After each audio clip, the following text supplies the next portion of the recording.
Story 1: Hannah and Craig. My girlfriend Hannah and I both grew up in a big town with around 20,000 people.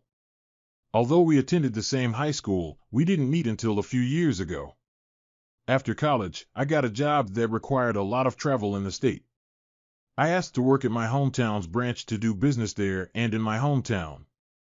They agreed because there was no business representative there. After a few months, I settled into a routine: 1 to 2 weeks at the city office, 1 week in my hometown, and 1 to 2 weeks traveling around the country. After a year, I decided to buy a house in my hometown. I met Hannah at a Friday night party. I had just returned from a trip and was checking paperwork at my office when Craig, the managing director and a colleague, walked in. Craig and I grew up together, but we attended different high schools. Still, we became close friends. He asked about things and invited me to a house party with his buddies that evening. It was short notice, but I said yes for some drinks with friends. At the party, Craig introduced me to Hannah, a new hire at the branch where my hometown's office was.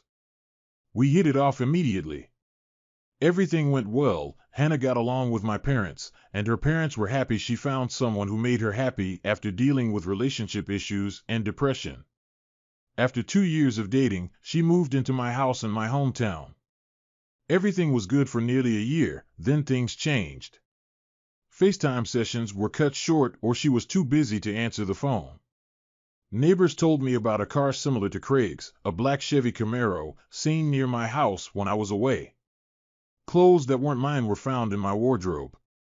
Signs pointed to her cheating, but she denied it, saying I was overthinking. She claimed Craig occasionally came over for business discussions, but never stayed the night. I brushed it aside, thinking I was paranoid, and carried on as if nothing was wrong, but there was a nagging feeling that something wasn't right. I discovered she had been lying to me.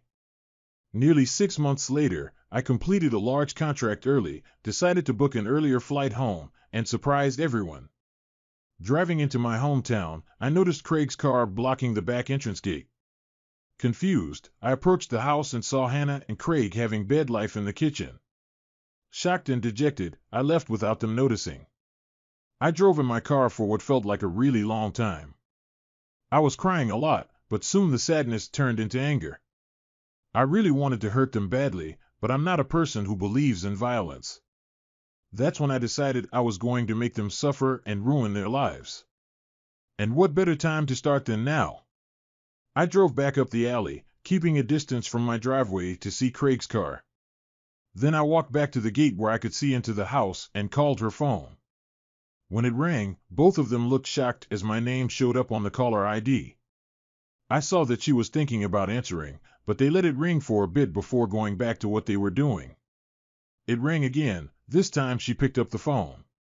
As she was answering, I hung up and went back to my car. As soon as I did, she called me back and asked why I was calling so late. I said I was about 15 minutes from home and didn't want to scare her when I was coming in. She was surprised but acted happy that I was coming.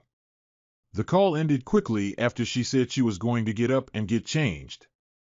I said bye and hung up. A few moments later, Craig rushed through the gate, half undressed, jumped into his car, and sped off. I laughed a little, knowing they were close to getting caught. I waited a bit before turning my car into the same place Craig had been moments earlier. The night was quiet after that, and it wasn't until she fell asleep that I went to my office. I couldn't sleep, I needed a plan. And plan revenge I did. My mother always taught me to be a pacifist and let karma take its course, but this time I decided karma needed some help. I planned to punish them separately but ruin them both. I knew Craig had a medication weakness, though not major, and kept it private. I found out accidentally when I saw some powder in his office but pretended not to notice. I did him a favor because our office had a strict no-substance misuse policy. Weeks later, with friends over, including Craig for drinks, I made sure he was pretty drunk. I told him to stay the night. I took his office keys and went to our branch office, knowing he'd be asleep until morning. I searched his desk and found a hidden compartment in a drawer. I hit the jackpot with all sorts of stuff inside. I took photos, put everything back, and installed a tiny spy camera above the door. Craig must be using medications at least twice a day, judging by what I found. I had suggested installing CCTV cameras at home for security, but Hannah was hesitant. Before leaving for a flight, I staged a break-in by smashing my back door and leaving it open.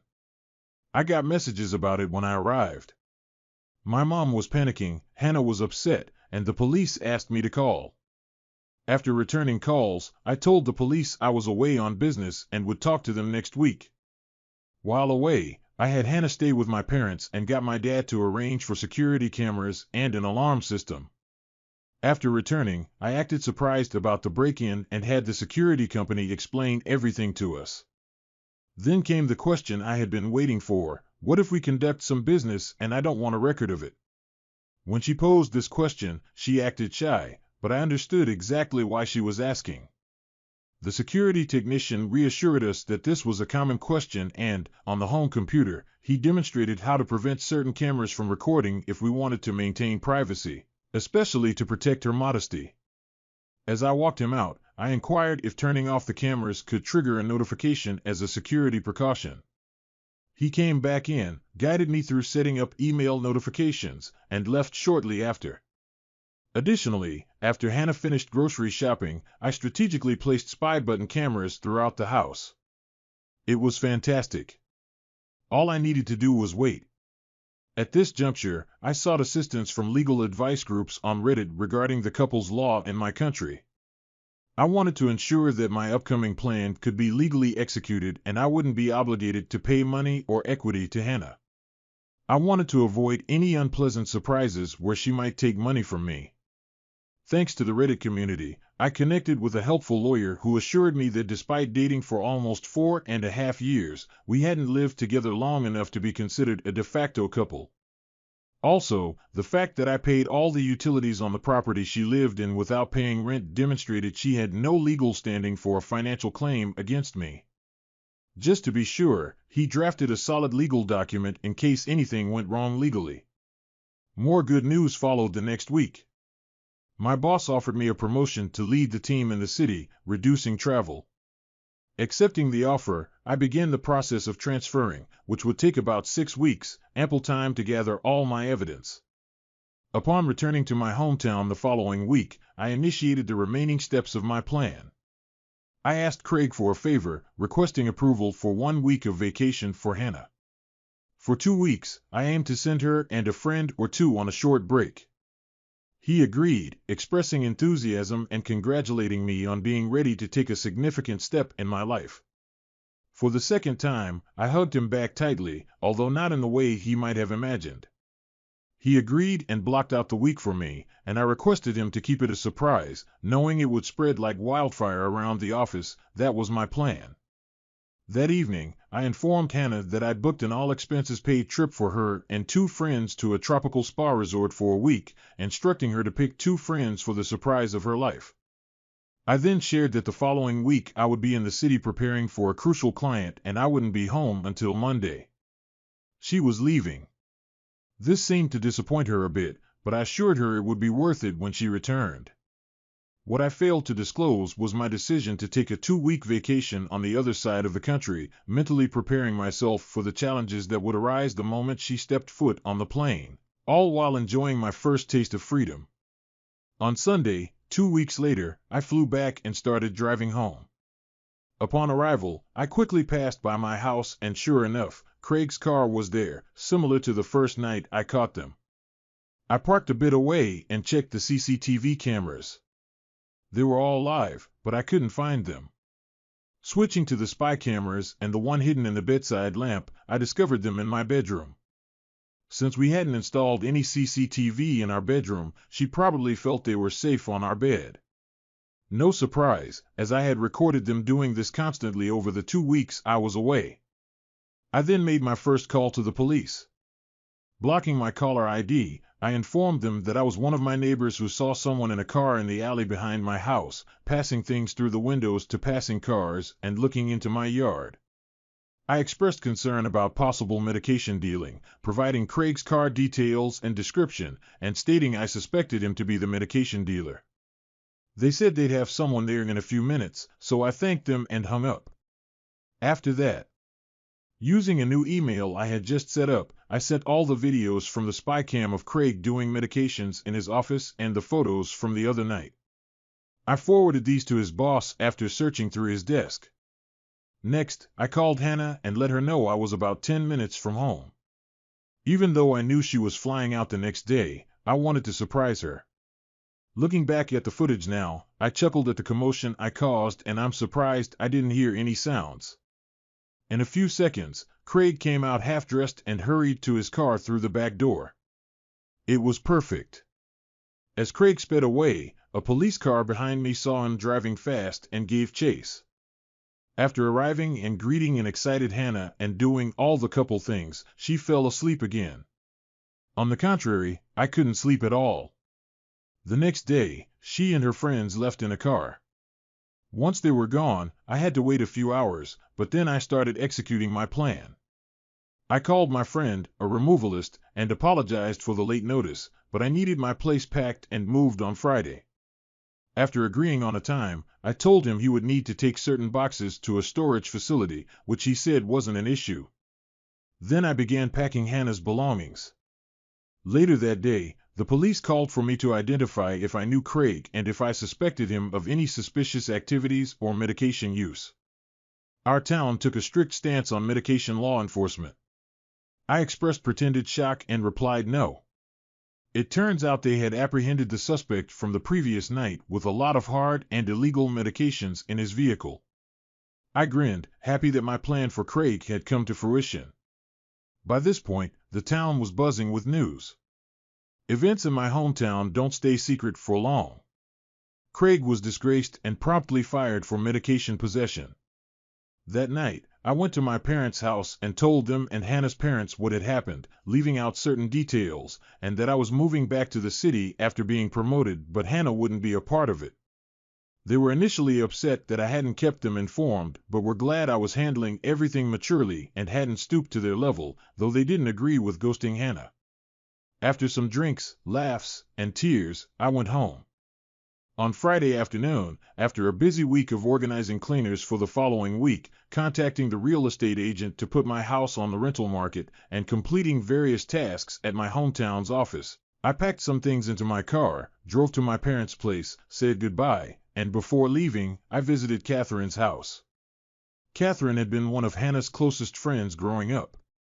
She was the only other person who knew what was happening. Without her help, I probably wouldn't have been able to organize everything as quickly as I did. I gave Catherine a large manila folder with my gathered evidence of her cheating, along with a letter and a few other legal documents from my attorney, stating that she was ordered not to contact me and the details of how to access her belongings located at the storage unit I had rented out. After a quick goodbye, I left and drove back to the city. On Sunday, I woke up to several missed calls, voicemails, and text messages.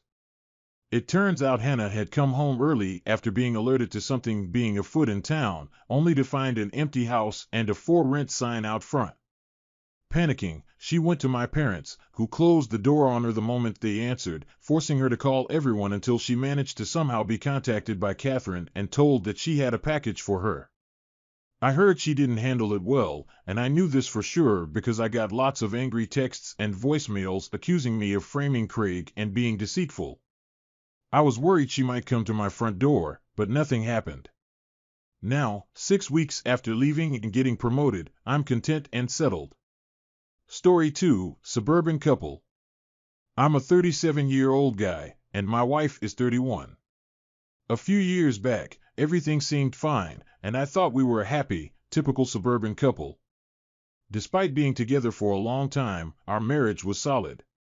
We had an open relationship without any major problems, were financially stable, had a good bed life, and we genuinely loved and respected each other.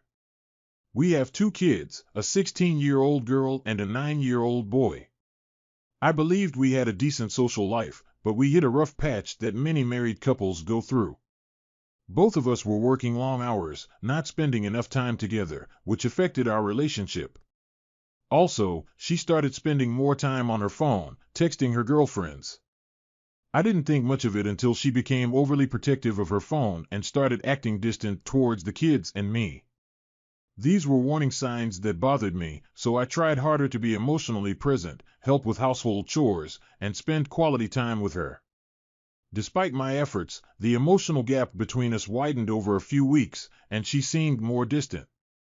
I discovered the affair on our son's 8th birthday, a night with family, friends, and colleagues.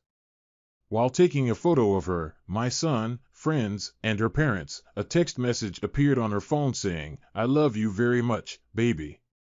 I miss you." My mind raced as I smiled for the photo. The number wasn't saved, and I realized the affair had been ongoing for a long time. Later that night, I checked her messages but couldn't find details. Frustrated, I swore to get to the bottom of it. Days later, I came home early to spend time with the kids. While charging their emergency phone, I discovered her Facebook Messenger was still logged in.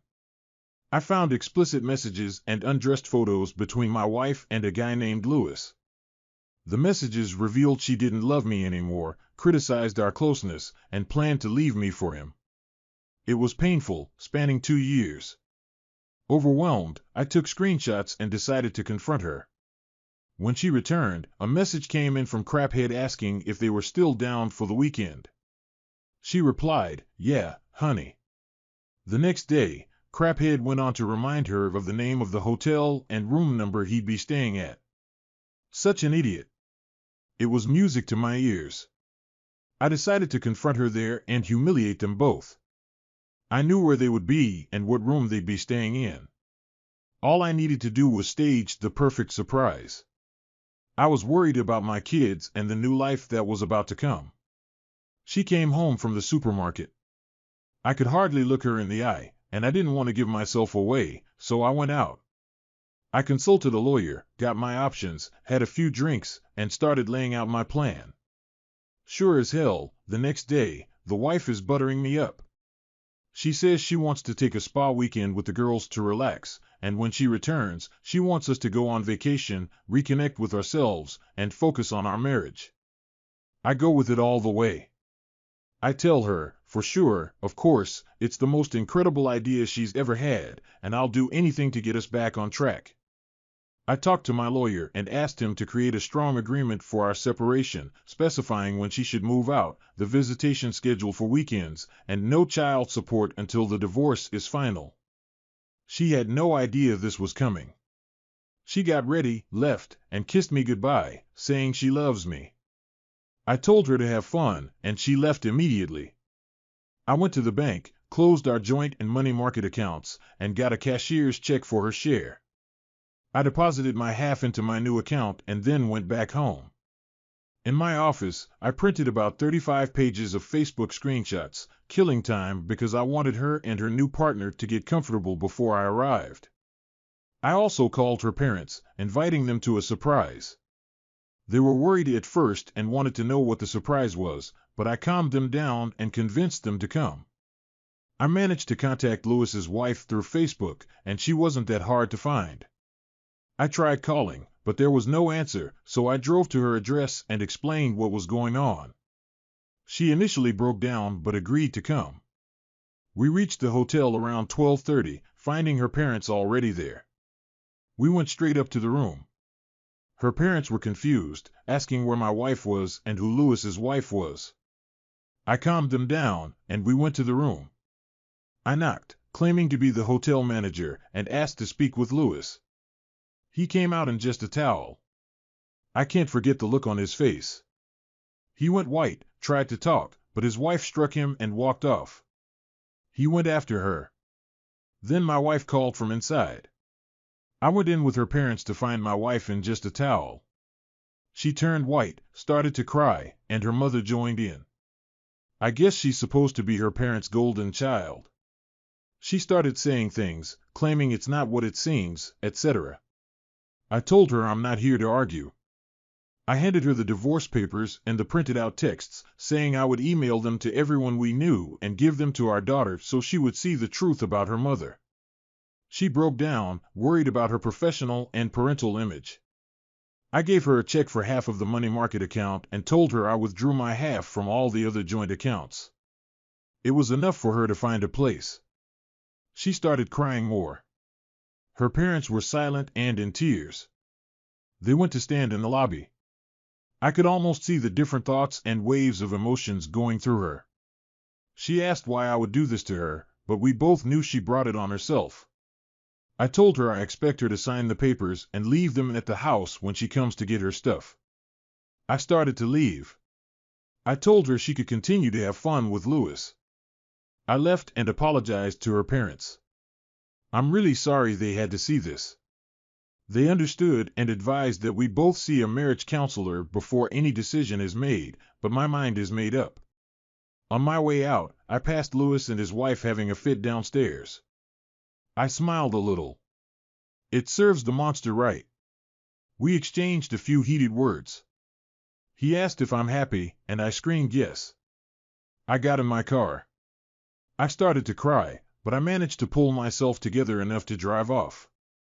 I have no idea what she did that evening or over the weekend, but she repeatedly texted and called me, asking to talk. I turned off the phone. She came on Monday to talk to the kids, basically saying, "Mommy and Daddy need some time apart. We still love you," etc. She then apologized, sobbed, and said she wanted her family back, but she didn't know what she was doing, etc. I have no intention of ever taking her back. She betrayed me. I also got a call later from Mrs. Lewis. She thanked me for coming to her, etc. And we're very good friends now. She also filed for divorce. I like her. We went to court, and I think the judge felt sorry for me. He asked for statements from the kids and who they wanted to stay with. They both chose to stay with Dad in the house they grew up in. My ex cried when the divorce was finalized. I got the house and had to buy out some of her equity, which wasn't much of a problem. I also got primary custody of the kids. The kids are happy and doing fine. She still calls, saying we should get back together, but that is never going to happen. Update. I'm doing well and settled in nicely with the kids. The vibe around the house has been stretched lately. The living room, where we used to spend most of our family time, feels like a deserted island now, and even the kids avoid it. I intentionally work late to avoid thinking too much about everything. Though I've been ignoring her, I started implementing some advice I read, the 180, and have been civil, if a bit distant, towards her. I'm glad I made this change because I was starting to feel like a monster for completely ignoring her. It wasn't the right way to behave, and I ended up feeling like I was the one who wronged her. The only time I deviated from the 180 was when I found her crying in the bathroom last weekend. She was there to see the kids, and I helped her up and gave her a hug, though it was more of a comforting gesture than a loving one. Sadly, now I'm suspicious of her motives, thinking she might be waiting for me to come in to put on a performance. I'm completely over my ex, though she comes to see the kids occasionally, talking about saving the marriage and proving it was just a silly mistake. She looks terrible, lost her job, and her boss fired her after learning about our divorce. I heard she and Louis decided to stick together for a while, but it doesn't bother me anyway. I meant what I said in my original post. Any love I had for her disappeared after reading the hurtful things she said. She's no longer my true love. I see her as trash that needs to be taken out before it stinks up the place. She suggested a compromise in a few months and pushed for couples counseling, but I'm not interested. The thought of spending Christmas with her makes me feel ill. Her friends now share everything with me, and they're on my side. It went badly for Louis. He had a tough time in his divorce, lost his child, and faced consequences at work. He confronted me, blaming me for his situation, but I laughed it off. He lost his job after his ex-wife exposed everything to his bosses, and I got a restraining order against him. My wife and Louis live together, and I heard he doesn't treat her well, blaming her for everything. She looks pale, has no friends, and sometimes I feel sorry for her. I let her stay overnight sometimes, but I'm always careful. I've been seeing other people, and currently, I'm going out with a very nice lady I met at my party. Friends threw the party to cheer me up after the divorce, and she's the breath of fresh air I needed. We've been going out for 2 months, and she's great with the kids, but I won't reveal her name. I invited her to move in with me. My ex isn't happy and still dreams of us being a family. She keeps begging me to take her back, but like I said, it's not happening. She believes she can win me back no matter what. A few weeks later, I get a call from the lawyer's office. The attorney tells me that my wife is trying to reopen the case, claiming she's pregnant with my child. I'm confused because it's not possible. We haven't been close even before the divorce. She's lying, and the child isn't mine. I share this with my friends, and they reassure me, saying it's just a desperate attempt to reconcile. How would getting pregnant help? It's obviously for Louis, the guy she's staying with. The lawyer advises me not to worry, assuring me she'll need a paternity test to prove I'm the father. I'm genuinely concerned for her mental health. She should see a psychologist. The next day, she tells my girlfriend she's pregnant with my child and claims to be the mother of my kids. I kick her out, telling her that if she wants to see the kids, they'll visit her place, and she shouldn't come back. She protests, but I stand firm. She refuses a paternity test, but tells everyone the child is mine, claiming I did all this to get rid of her and bring in a new wife. After a few weeks, Louis's wife contacts me and says they're getting back together. She mentions that he suffered enough and will be moving in with her soon. I inform her about my ex and their supposed baby, and she says they'll figure it out. Louis doesn't hesitate. He leaves my ex and returns home, leaving her alone and pregnant. I feel sorry for her troubles, but she brought it upon herself. I'm considering marrying my new girlfriend, moving away from this house, and starting a new life.